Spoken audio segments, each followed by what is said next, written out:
Nossos ancestrais trocaram a amplidão da natureza por multidões e ruas apertadas. Por quê? Se para a maioria a vida ficou mais dura. Depois que as cidades surgiram, era impossível voltar atrás. E ainda estamos pagando o preço por estes pecados. Eu sou Kara Cooney, uma egiptóloga em uma busca internacional. Observo o comportamento humano passado e presente do ponto de vista do Egito Antigo. E quanto mais viajo pelo mundo, mais semelhanças eu vejo. Ao explorar como nos tornamos quem somos hoje, eu sempre retorno aos legados do Egito. Esta é a atual cidade de Luxor. Como no restante do mundo, a maioria dos egípcios vive em cidades populosas como esta.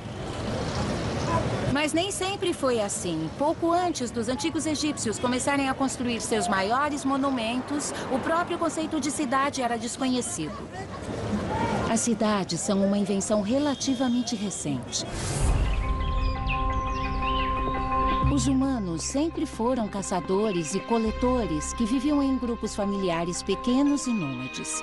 Eles tinham poucas e se mudavam de acordo com as estações em busca de caça e das melhores frutas e vegetais. Mas hoje, mais da metade da população mundial vive em centros urbanos congestionados. Então, quando e por que as cidades surgiram? Que fatores levaram as populações a fincar raízes e construir prédios? Isso não aconteceu de repente. O primeiro passo foi a agricultura. Para se cultivar uma lavoura, era preciso ficar no mesmo lugar. A agricultura também gerou um grande excesso de alimento pela primeira vez na história. Graças a isso, enquanto os fazendeiros trabalhavam, algumas pessoas podiam fazer outras coisas. Pode parecer idílico, mas mesmo no Egito, com o solo extremamente fértil do Nilo, a vida no campo é difícil. Em muitos sentidos, era mais fácil ser nômade, seguir as migrações dos animais que eram caçados e coletar frutas e vegetais selvagens. Por mais natural que plantar o nosso próprio alimento pareça, o surgimento de fazendas e cidades foi uma ruptura radical na história humana.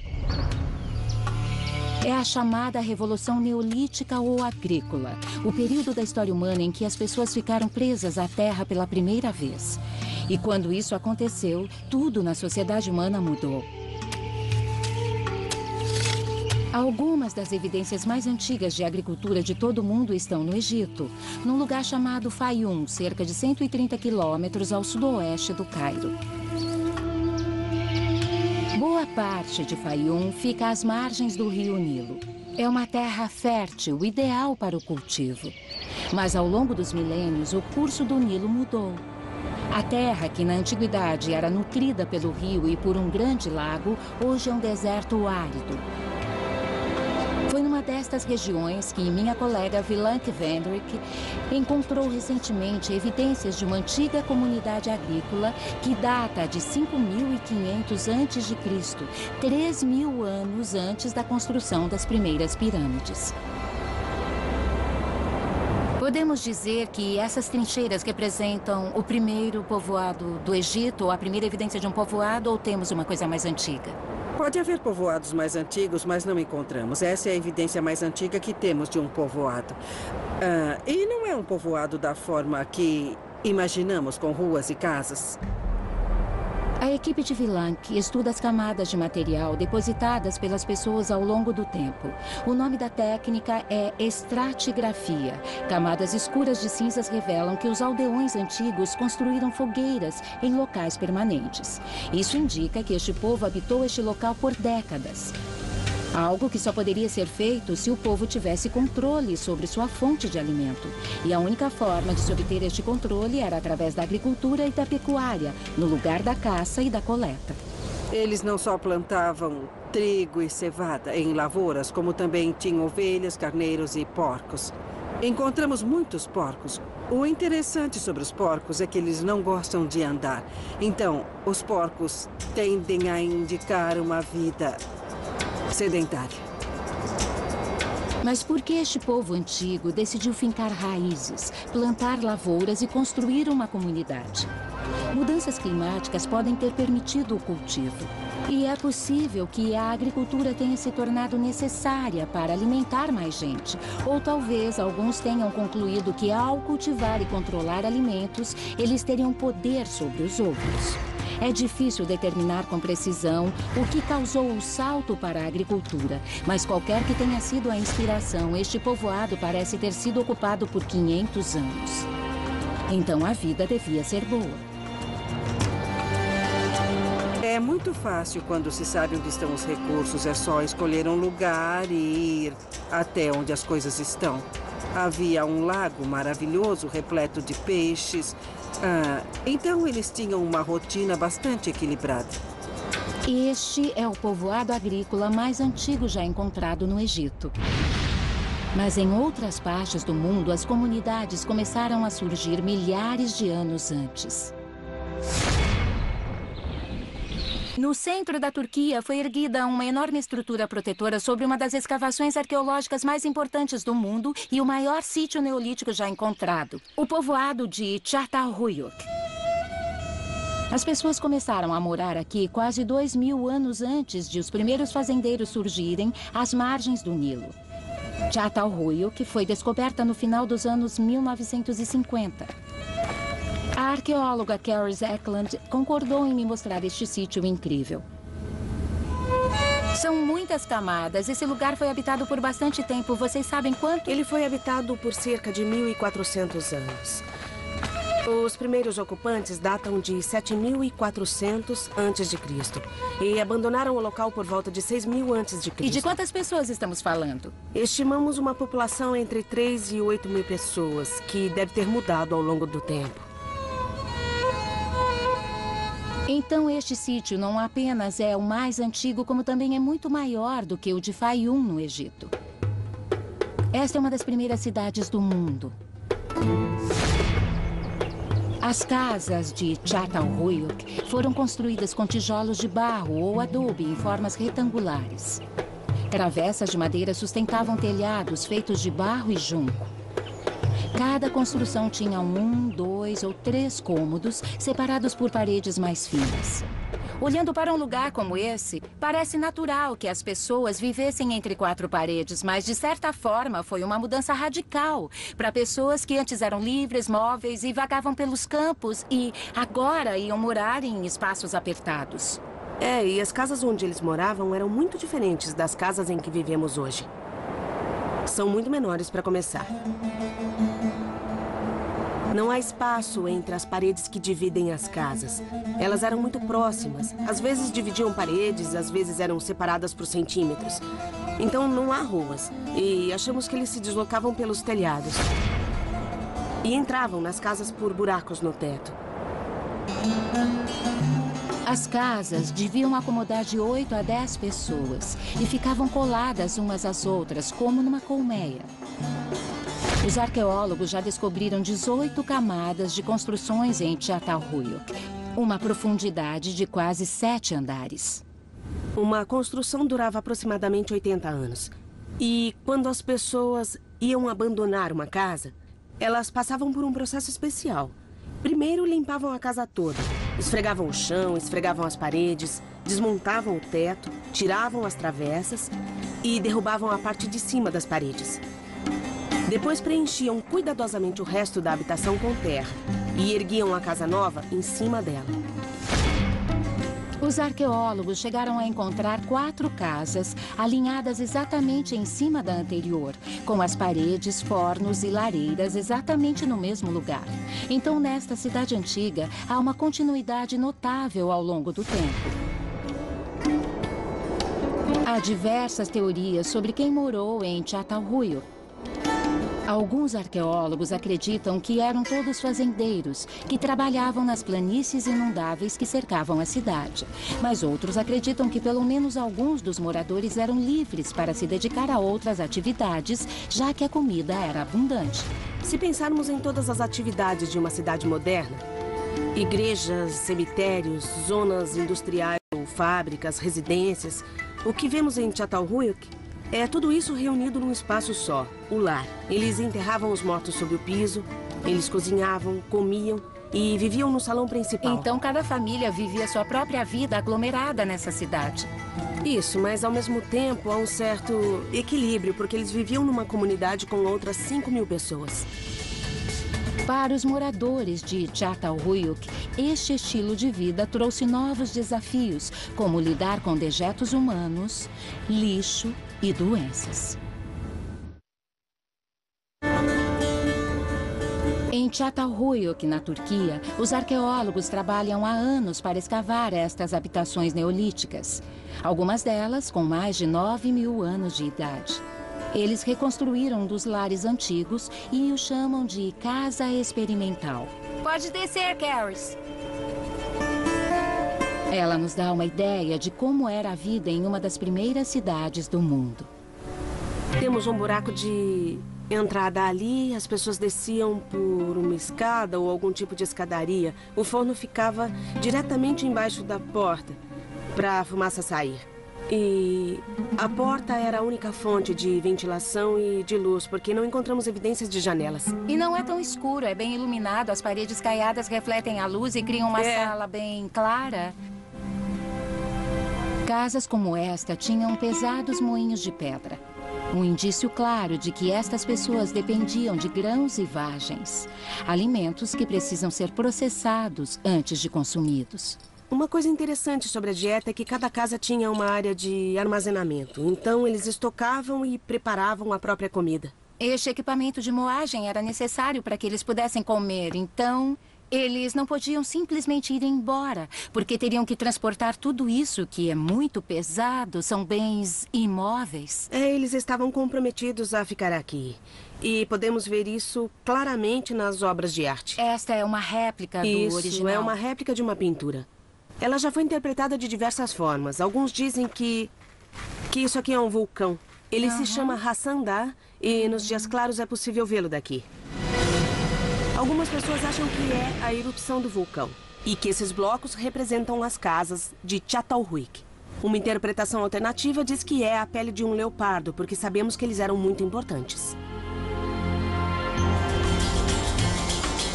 Tudo indica que a vida em Çatalhöyük era eficiente e sem sobressaltos. Este povo antigo claramente aprendeu a viver bem no mesmo lugar e com outras famílias por um longo período. Mas com os primeiros grandes aglomerados humanos da história, surgiram uma série de consequências desagradáveis. Com uma população de 6.000 pessoas dividindo o mesmo espaço ano após ano, sem nunca se mudar para uma área mais limpa, a higiene era um grande problema. E embora os restos mortais não conservem muitos indícios, doenças infecciosas e parasitas, como solitárias e piolhos, deviam ser comuns. A mudança para as cidades foi um caminho perigoso. E quanto ao lixo, como lidavam com ele? Eles acumulavam o lixo aqui mesmo. Havia espaços entre as construções que hoje nós chamamos de estrumeiras ou áreas de descarte. É onde eles depositavam todo o lixo doméstico e os dejetos humanos. Então devia ser bem mal cheiroso. Provavelmente. Devia ser... Nós sempre pensamos nisso. Devia cheirar muito mal, devia atrair moscas, devia haver ratos vivendo nos pequenos espaços entre as casas. Levando em conta os aspectos negativos, como infecções, doenças e vermes, a vida num lugar apertado e populoso como Çatalhöyük parece ser um retrocesso. Então, como era a vida antes da Revolução Agrícola? Povoados fixos. Para saber, basta seguir uma cultura que ainda sobrevive da caça e da coleta. Restam poucos destes povos, e a maioria deles vive em lugares remotos e inacessíveis. Mas, felizmente, existem pessoas que conservam a memória deste estilo de vida em áreas bem mais próximas. No estado do Oregon, vivem as tribos do Planalto, o Matila, Caiús e o Walla Walla. Estes nativos americanos ainda praticam a caça e a coleta. Embora vivam em aldeias e cidades permanentes a maior parte do tempo, ao longo de várias semanas por ano, na primavera e no outono, eles deixam o mundo urbano para trás e retornam ao estilo de vida nômade de seus ancestrais. Brian Connor e Ken Hall são caçadores tribais. Por que as pessoas de ascendência indígena ainda tentam viver a moda antiga, caçando e coletando? Se houver uma pessoa que ainda fale a língua, ainda saiba como caçar e coletar e ainda conheça os costumes, se houver uma pessoa entre centenas, a cultura continuará viva. Bob Connor é diretora do Instituto Cultural Tribal, onde ensina os costumes antigos às novas gerações. Você acha que as tribos do Planalto vivem nessa área há cerca de 10 mil anos? No mínimo 10 mil anos. E eles nunca moraram em cidades, sempre em povoados menores? Nós morávamos em aldeias perto de rios e de vales. E em áreas protegidas, principalmente no inverno. E migrávamos junto com nossas fontes de alimento, quando as estações mudavam. A migração constante exigia pouca bagagem, especialmente em termos de abrigo. Marjorie Oaheneka aprendeu a caçar e coletar ainda na infância. Uma das palavras que sempre vem à mente das pessoas é nômade. É um termo correto em parte, mas não exatamente, porque não viajávamos à toa, havia um propósito por trás daquilo. Era migratório. Isso, o propósito era encontrar comida. O abrigo perfeito para este estilo de vida móvel era uma espécie de tenda, o tipi. As tribos do Planalto costumavam viajar em grupos familiares de cerca de 25 pessoas. Que prático! As mulheres da tribo eram responsáveis pela construção dos tipis. Esse vai aqui. Vocês fazem parecer fácil. Cada tipi abrigava 5 ou 6 membros da família. Construtores experientes podem erguer uma tenda em cerca de 20 minutos. Esse foi o meu melhor até agora. Ficou bom. Até que altura eu tenho que ir? Até o alto. Às vezes as meninas escalavam. Até lá.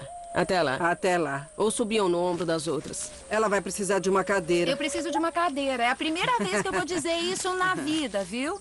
Eu não sou alto bastante.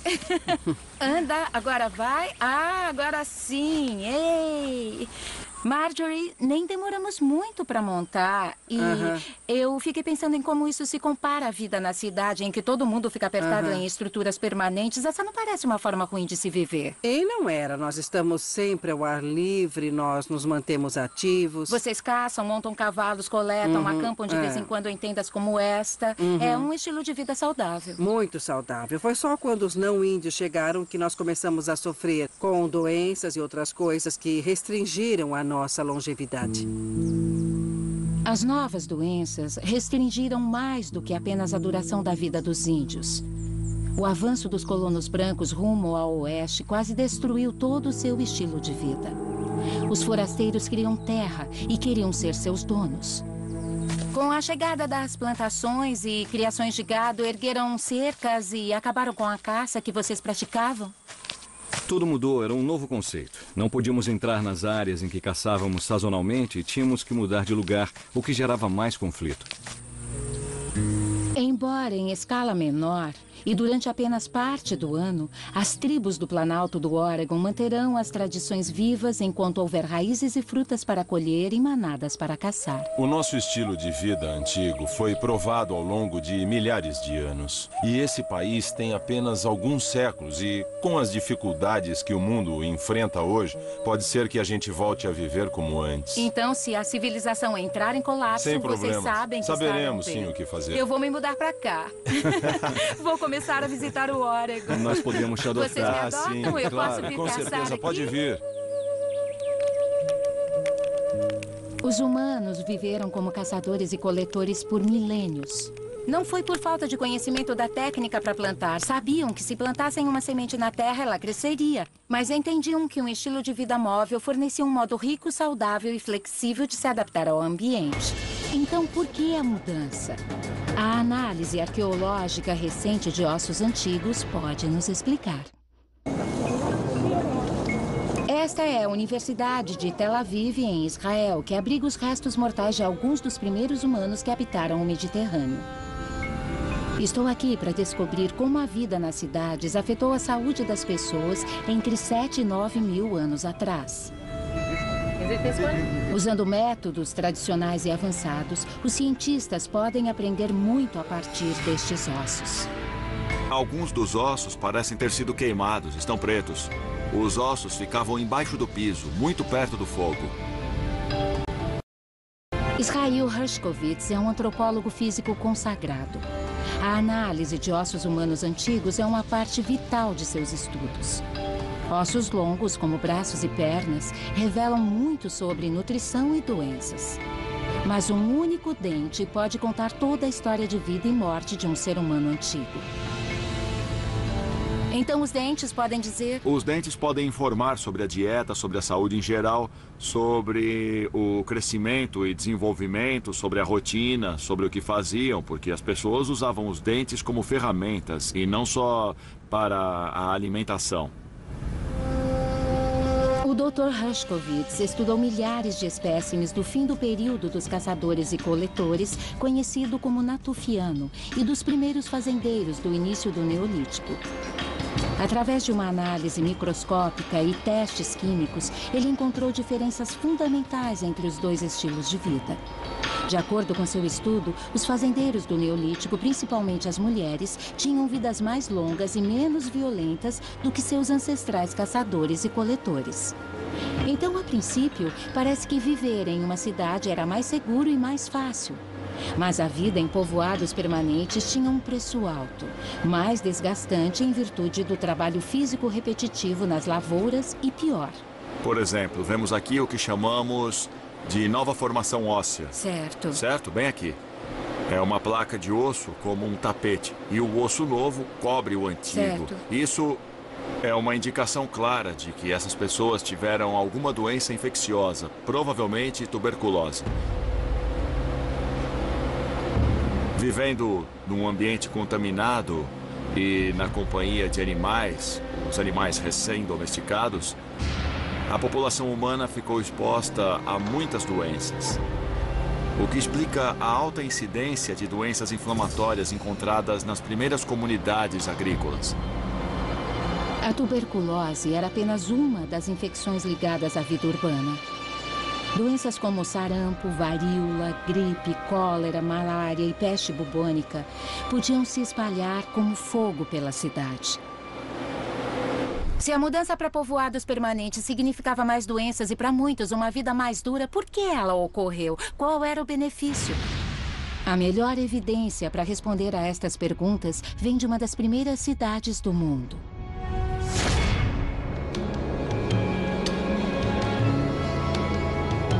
Esta é a atual cidade de Jericó. Hoje, cerca de 20 mil pessoas vivem aqui, no território palestino, próximo ao Mar Morto. Acredita-se que Jericó seja uma das cidades continuamente habitadas mais antigas da Terra, estabelecida há cerca de 10 mil anos, provavelmente antes do primeiro povoado de Çatalhöyük. Estou escalando um dos primeiros muros conhecidos da história.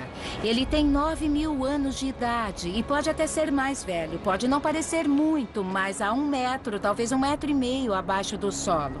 Além disso, ele está ligado a esta torre enorme, redonda e monumental, que tem uma escadaria em seu interior. Provavelmente a primeira escadaria da história humana. A maioria dos arqueólogos acredita que uma muralha e uma torre como estas só podem ter sido erguidas para defesa. Nas cidades havia algo a ser defendido: suprimentos de comida e todas as comodidades de uma vida sedentária. Pela primeira vez na história, as pessoas tinham uma coisa além de si mesmas e de suas famílias para proteger. Jericó era uma comunidade neolítica vibrante e movimentada. Os arqueólogos acreditam que cada lar havia acumulado bens de valor ao longo das temporadas, mantimentos como grãos e óleo e objetos fabricados. E eles tinham que ser defendidos. Os moradores faziam cestas, criavam tecidos em teares e transformavam a pele dos animais em couro. Outros moíam grãos ou assavam pão, uma das tarefas mais árduas e demoradas num lar antigo. Exatamente por ser uma comunidade rica em recursos, as enormes muralhas que cercavam Jericó devem ter sido construídas para proteger estes valiosos bens. Quando os caçadores e coletores encontravam problemas, podiam simplesmente ir embora. Mas, para os habitantes da cidade, isso não era uma opção. Eles tinham que ficar e lutar. Avi Goldfer é especialista em revolução agrícola. O diferencial da agricultura era que eles colhiam e guardavam. Já os caçadores e coletores não guardavam nada. Quando alguém vive se deslocando, é difícil armazenar. Não, fazia parte da ética básica dos caçadores-coletores não guardar nada. Dividir igualmente e consumir logo. Dividir igualmente e usar imediatamente, sem demora para consumir. Assim que eles passaram a armazenar, enquanto outras pessoas na comunidade ou em outras comunidades não tinham o bastante. Bom, aí é que entra a política. E com a política surge inevitavelmente a disputa pelo controle das terras. Um conceito raramente visto entre caçadores e coletores. Para mim fica claro que quando o Neolítico começou e as pessoas começaram a colher coisas que plantaram alguns meses antes, a territorialidade se tornou uma questão importante. Foi o início das guerras e de todo o resto. De repente, o que antes era dividido tornou-se fonte de competição, conflito e guerra. E este não era o único problema. Inevitavelmente, algumas pessoas eram melhores do que as outras na produção e proteção do excesso de alimento. Quando as pessoas fincaram raízes, elas começaram a acumular riquezas. Isso mudou todo o sistema social, criando uma coisa que os seres humanos nunca tinham visto: ricos e pobres. Quando as aldeias se tornaram vilas e as vilas cidades, o poder e a riqueza da classe dominante atingiram novas alturas. E depois de aberta, esta porta jamais seria fechada. Nas cidades primitivas, como Çatalhöyük e provavelmente também em Jericó, a diferença entre o tamanho e o conforto das casas era pequena. Então, parecia não haver uma elite mais rica. Mas ao longo de milhares de anos, com a evolução das cidades, os conceitos de riqueza e pobreza e o abismo entre os poderosos e os miseráveis tornaram-se familiares e aceitos em todo o mundo. Esta é a cidade antiga de Éfeso. Originalmente uma colônia mercantil grega na costa da Turquia, ela foi anexada ao Império Romano no século II a.C. Era habitada por comerciantes ricos, artesãos de classe média e escravos miseráveis. Éfeso foi fundada pelos gregos no século IV a.C. Sob os romanos, ela cresceu, tornando-se um dos maiores portos do Mar Egeu, com mais de 500 mil de habitantes. Era claramente uma cidade fabulosa. Uma metrópole com ruas pavimentadas em mármore, mercados, uma linda biblioteca com mais de 12.000 pergaminhos e um imenso anfiteatro, com capacidade para 20.000 espectadores. Éfeso tinha todos os indícios de uma cidade moderna. Prédios monumentais, população diversa, profissões que definiam o status social e uma elite dominante que vivia em lares opulentos como este. Estou caminhando por vilas antigas na cidade de Éfeso e elas estão incrivelmente bem preservadas. Temos mosaicos no piso, afrescos nas paredes, átrios, fontes, o tipo de coisa com a qual a elite gostava de se cercar. Podemos ver outras salas, onde eles recebiam visitas. Salas com mosaicos rebuscados e lindos afrescos que chamam a atenção pela cor. É fácil ver a divisão entre os ricos e os pobres em Éfeso. Isso porque aqui, como em várias cidades ao redor do mundo, as regras haviam mudado. Uma minoria havia descoberto como extrair impostos e trabalho da maioria e tornou-se rica ao fazer isso. As evidências desta exploração econômica estão em toda parte no mundo antigo, incluindo em um sítio arqueológico incrivelmente bem preservado na América do Sul. Estou na costa do Peru, numa cidade antiga chamada Chanchan. Do ano 1000 a 1450, ela foi uma grande metrópole. Em seu auge, ela teve mais de 30.000 habitantes, todos membros de uma complexa civilização chamada Timo. Chanchan era o centro do poder, de onde os reis Timos controlavam um vasto império. No centro da cidade havia um complexo de palácios imperiais, cercado por altas muralhas. Elas separavam a realeza e a elite, física e simbolicamente, dos comuns. Mas a elite também dependia dos frutos do trabalho da plebe. Os artesãos forneciam tapetes rebuscados, tecidos, cerâmica e produtos de metal. Eles produziam estes bens extravagantes para o palácio, mas como membros de uma classe inferior não tinham acesso aos espaços reais em seu interior. O que a princípio parece não ser nada além de um labirinto de paredes de adobe decorativas, é na verdade uma série de barreiras elaboradas, projetadas para restringir a entrada às áreas onde eram guardadas as riquezas de Chanchan. O arqueólogo Jason Turri mostra as evidências de desigualdade social nesta cidade. O acesso a essa área, por estar no centro da praça, era estritamente controlado. Então, estamos no centro. Eu notei que há diversas passagens sinuosas e as paredes eram muito altas. É difícil entrar nesse espaço. Eles controlavam os bens valiosos, garantindo que ninguém pegasse e decidiam o que ia para onde. Sem dúvida. O imperador não poupou esforços para dificultar o acesso a essas áreas internas de armazenamento. O movimento no interior desses muros, que eram altos, era muito controlado e muito lento também. Os Timos acreditavam que o status social havia sido determinado pela própria criação. De acordo com seus mitos, o Deus Sol povoou a Terra com 3 ovos. Um de ouro para a elite dominante, um de prata para os sábios e um de cobre para todos os outros. E o lugar de todos os outros era do lado de fora das muralhas do palácio.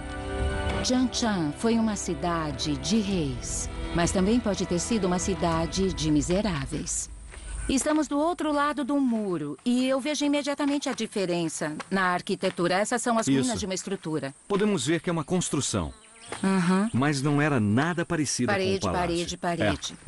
Olhando em volta, é possível discernir os contornos das construções, mas não há absolutamente nada de grandioso no que temos aqui. Aqui é onde os lares e oficinas rústicos de adobe dos artesãos de Chanchan ficavam. Isso é uma característica de cidades antigas em todo o mundo. A maior parte da população era controlada por uma pequena elite. E era uma armadilha. Essas pessoas não viviam tão bem quanto aquelas, mas o que elas podiam fazer? Estavam presas a essa cidade e não tinham mais para onde ir. Certo. Após um certo ponto, restam poucas opções para se escapar de um sistema como esse. Um sistema de separação social e separação econômica extremas. Muita gente deve pensar eles deviam voltar a ser caçadores e coletores, já que todos eram iguais, mas isso não era uma coisa que eles podiam simplesmente fazer porque a memória de como caçar ou colher já tinha sido extinta. Isso. Impérios regionais como Timo surgiram em diversas partes do Novo Mundo, com uma elite que se considerava invencível. Mas era apenas uma ilusão. Às vezes, seu poder e alcance eram surpreendentemente frágeis.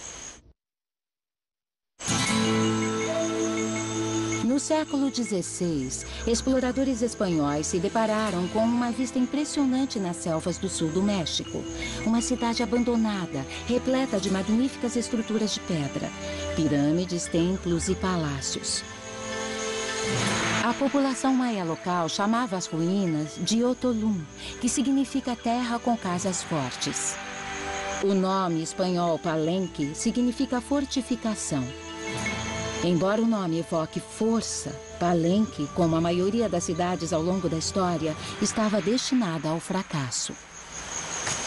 Colossais templos de pedra como este em Palenque, no México, foram construídos por reis poderosos que podiam mobilizar a mão de obra e os recursos de toda uma região.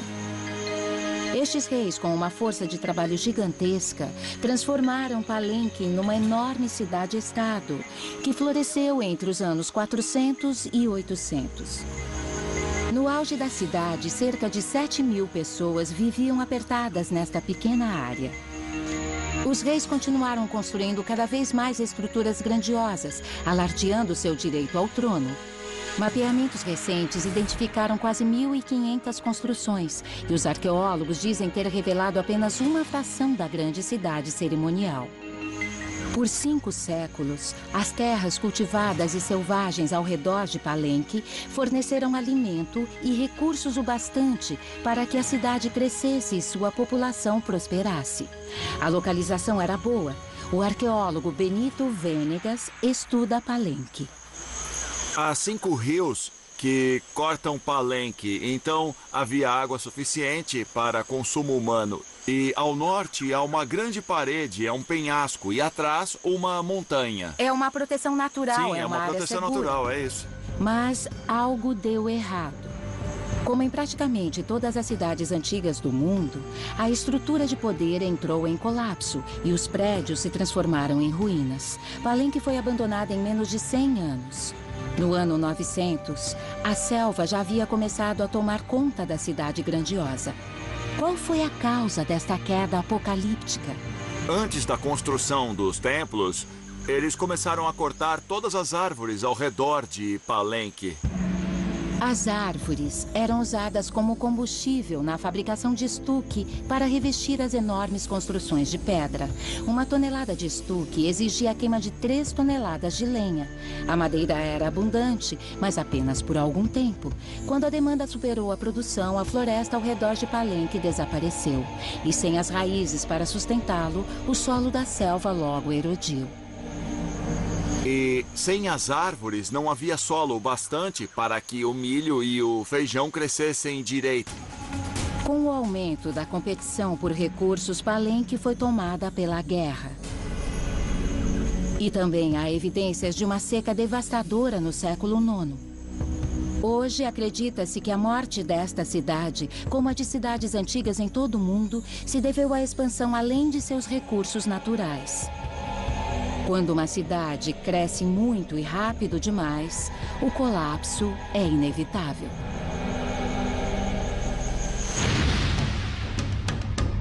Na mesma época em que Palenque afundava, uma cidade do outro lado do mundo ganhava importância.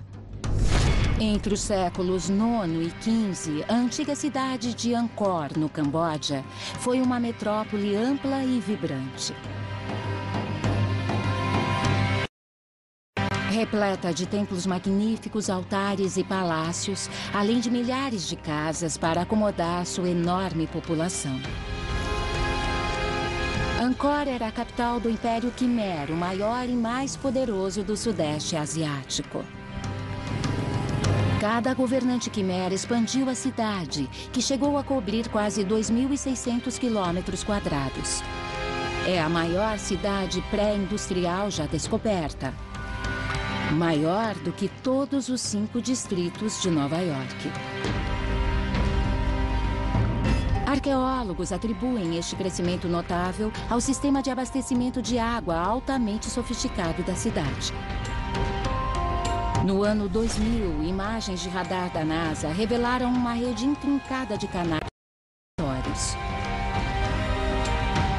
Este feito incrível de planejamento e engenharia capturava a água durante as monções anuais e a distribuía durante os meses de seca para consumo e irrigação.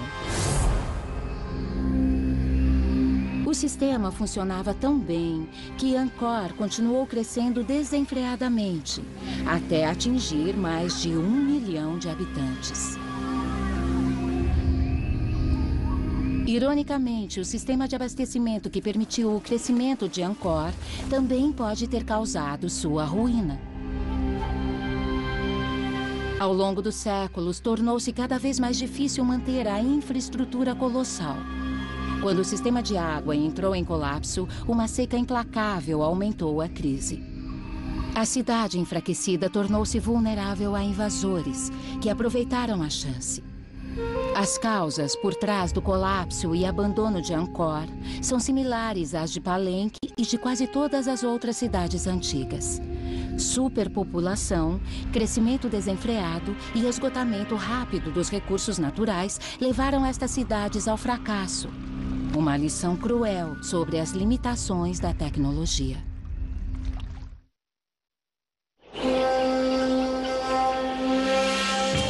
Ao longo dos últimos 10 mil anos, as cidades se transformaram de simples aglomerados de casas de barro em complexas teias de concreto e ar. Nosso estilo de vida moderno parece inabalável. Mas, desde o início da Revolução Agrícola, incontáveis cidades cederam sob o próprio peso. Os mesmos problemas ainda assombram todas as cidades do mundo atualmente. Com as populações metropolitanas em expansão contínua, o crime, a exploração e a subnutrição ainda dominam o cenário urbano. A divisão entre ricos e pobres era óbvia em cidades antigas como Éfeso ou Changchun. E também é óbvia nas cidades modernas. Parece até que a natureza das cidades é reunir as pessoas em espaços grandes e apertados e depois dividi-las de acordo com etnia, ocupação, religião e status. Jerusalém é uma destas cidades, onde uma população altamente concentrada, porém dividida, compete por recursos limitados. Nimrod Luz estuda estes conflitos em Jerusalém há mais de 20 anos. Esse é o bairro cristão. E o bairro muçulmano fica aqui. Estas comunidades distintas vivem muito próximas às outras, ombro a ombro. Esse é o bairro judeu reformado. E para terminar, esse é o pequeno bairro armênio. É nesse espaço que nós vivemos. Nimrod acredita que os problemas gerados por esta aglomeração são típicos de qualquer cidade. É estonteante, eu não conseguiria encontrar o caminho aqui. Então, além de me sentir perdida, eu estou confusa, porque há tantas camadas de religião, de etnia Eu acho que a palavra-chave é estonteante. Há pessoas com quem não falamos, há comunidades que não sabemos como funcionam, onde fazem compras. Quando pessoas diferentes não se misturam, não sabem como reagir uma a outra, elas optam pela indiferença. Todos os aspectos da interação social são intensificados na panela de pressão das cidades. Eu diria que a diferença entre as comunidades pastorais e as urbanas é o que está em jogo. Nas comunidades urbanas há muito mais em jogo. As coisas são mais complexas e mais elaboradas. Profundas. Mais profundas, é. O ser humano moderno existe há centenas de milhares de anos. Mas só começamos a viver em cidades há menos de 10 mil anos. Quase todas as cidades da antiguidade foram arruinadas e foram substituídas. Temos mais cidades e cidades maiores e não há um fim à vista. Os problemas urbanos de saneamento, doenças e abastecimento de água foram neutralizados por avanços na medicina e na engenharia, permitindo que a população mundial explodisse. Mas estaríamos à beira de uma nova onda de colapsos urbanos? A Terra nunca teve uma população humana tão grande. São quase 7 bilhões de pessoas, a maioria vivendo em cidades. A água potável é cada vez mais escassa. Doenças infecciosas fatais estão se alastrando.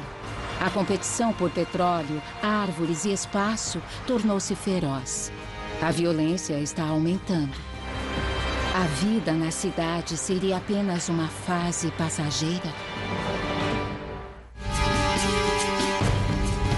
Versão brasileira Vox Mundi.